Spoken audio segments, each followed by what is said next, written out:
Estimados alumnos, en clases anteriores mencionamos que un elemento muy importante para entender toda esta fenomenología de la prevención del riesgo, de la reducción del riesgo de desastre, de la gestión del riesgo y del gran riesgo que significa el cambio climático, amenaza superior a la cual estamos todos expuestos y desgraciadamente todavía con gran indiferencia de algunos actores principales. Hoy día nos vamos a referir al estudio de casos. El estudio de casos a mí me sirvió enormemente en mi vida profesional porque me permitió organizar la lógica con que debía examinar cada suceso, cada escenario, cada protagonista y el tipo de afectación, daño asociado a ello, la tecnología que se usó para averiguar lo que fue indispensable de saber, etc.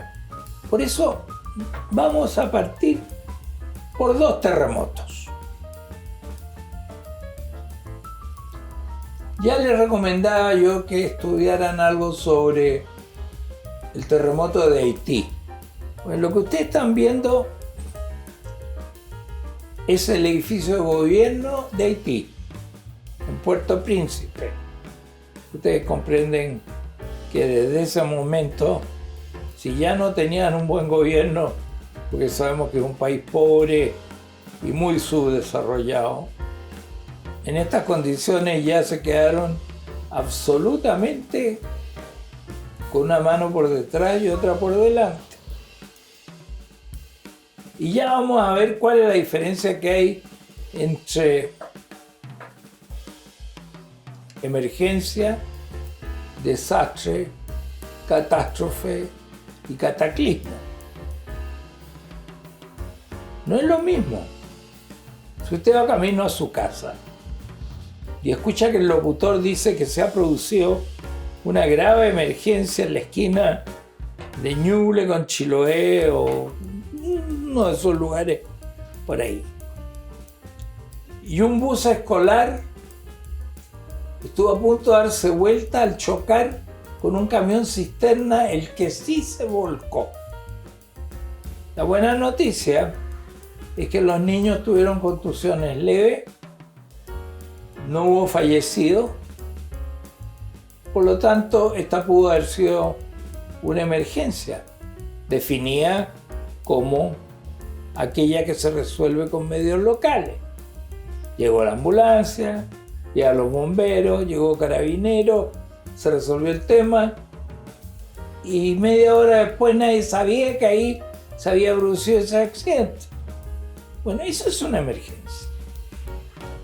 Pero ¿qué pasa si ese camión que se vuelca lleva una sustancia peligrosa y esa sustancia peligrosa además drena a los ductos que llevan a los acuíferos que riegan todas las chacras, parcelas y fundos donde compramos las lechugas, los repollos, la zanahoria, la frutilla, etcétera, etcétera? Entonces, hay que hacer una distinción en el caso de una emergencia. Pero en la segunda, esa emergencia ya no pudo ser controlada con medios locales. No hubo capacidad de ponerle freno a esa filtración oportunamente. Se fue por los ductos, contaminó los ríos. Ese es un desastre.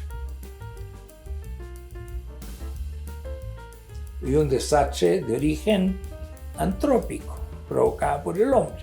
Un choque. Exceso de velocidad, no respeto del semáforo, conducción descuidada, no sé. Sin embargo, hay una situación en la cual las propias instituciones y personas encargadas de hacerle frente a la emergencia están ausentes. Me tocó vivir esa experiencia en el terremoto de Armenia en Colombia, en el eje cafetero, hace pocos años. Y saben ustedes, el terremoto destruyó todos los edificios que habían alrededor de la plaza de armas de Armenia, que es una ciudad que está muy cerca de Pereira. ¿Qué edificios eran esos? El cuartel de bomberos, la policía, la posta de urgencia, la gobernación. O sea, se quedaron sin gobierno, sin bomberos, sin atención de orden y seguridad, sin atención de salud, y además, producto del sismo, se quedaron sin agua. O sea, cuando usted ya perdió los efectores mismos con los cuales usted podría rehabilitar o hacer frente a este escenario de desastre, en donde nos vemos casi sobrepasados, estamos hablando de la catástrofe. ¿Y qué pasa en el caso, por ejemplo, de Krakatoa, en donde la ola gigante, el terremoto, barrieron con toda la isla? O el borde costero chileno, que vio desaparecer poblaciones completas bajo un mar de agua que entró más de 1 kilómetro tierra adentro. Eso es cataclísmico. Tierra totalmente desolada. Son conceptos que no tienen que olvidar. Esto tiene que haber sido no una emergencia, claramente. Un terremoto así destructivo, ¿no es cierto?, tiene más características de una catástrofe, porque aparte de su mala organización, que la tienen pésima en Haití, muy empobrecido, tienen daños directos en la estructura de gobierno, que tendría que tratar de armar algo. Entonces, ¿para qué nos sirve un estudio de caso? Nos ordena la información, sitúa geográficamente el evento, aclara las circunstancias en que se producen distintos eventos directos o indirectos, evalúa los daños, describe necesidades y permite formular distintas hipótesis y supuestos, confronta lo planificado versus lo acontecido, lo vivido, facilita comparaciones con otros eventos y además guarda información valiosa que podría perderse u olvidarse. He hablado con grandes protagonistas del terremoto de Valdivia de mayo de 1960, sobre lo cual se ha escrito mucho.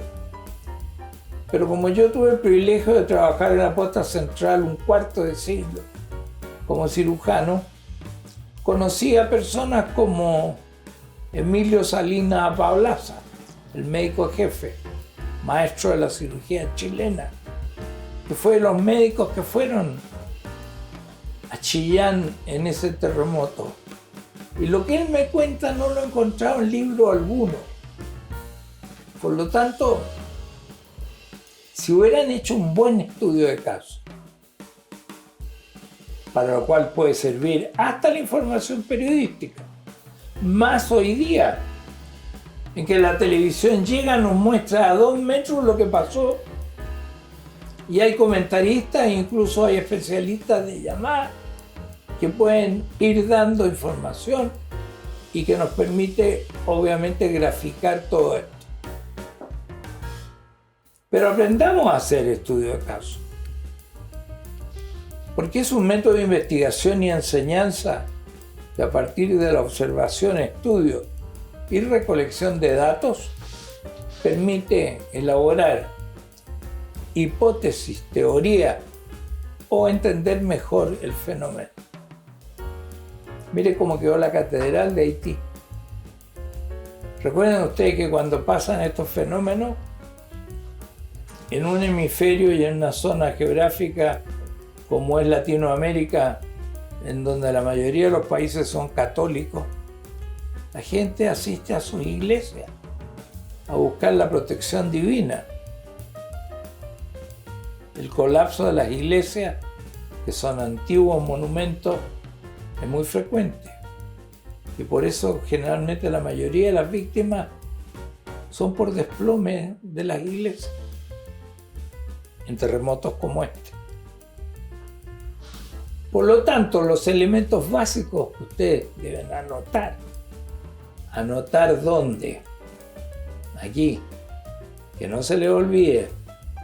Para un buen estudio de caso, fecha y lugar, descripción del escenario y circunstancias, las causas, la descripción, en este caso sísmica, del evento y sus consecuencias, los daños humanos, materiales y funcionales desagregados por sectores, el impacto social y económico, la respuesta local e internacional, la tecnología utilizada para recabar información o para transmitirle a la información a la población, impacto y necesidades presentes y futuras, lecciones aprendidas en relación al plan y comparación con otros eventos.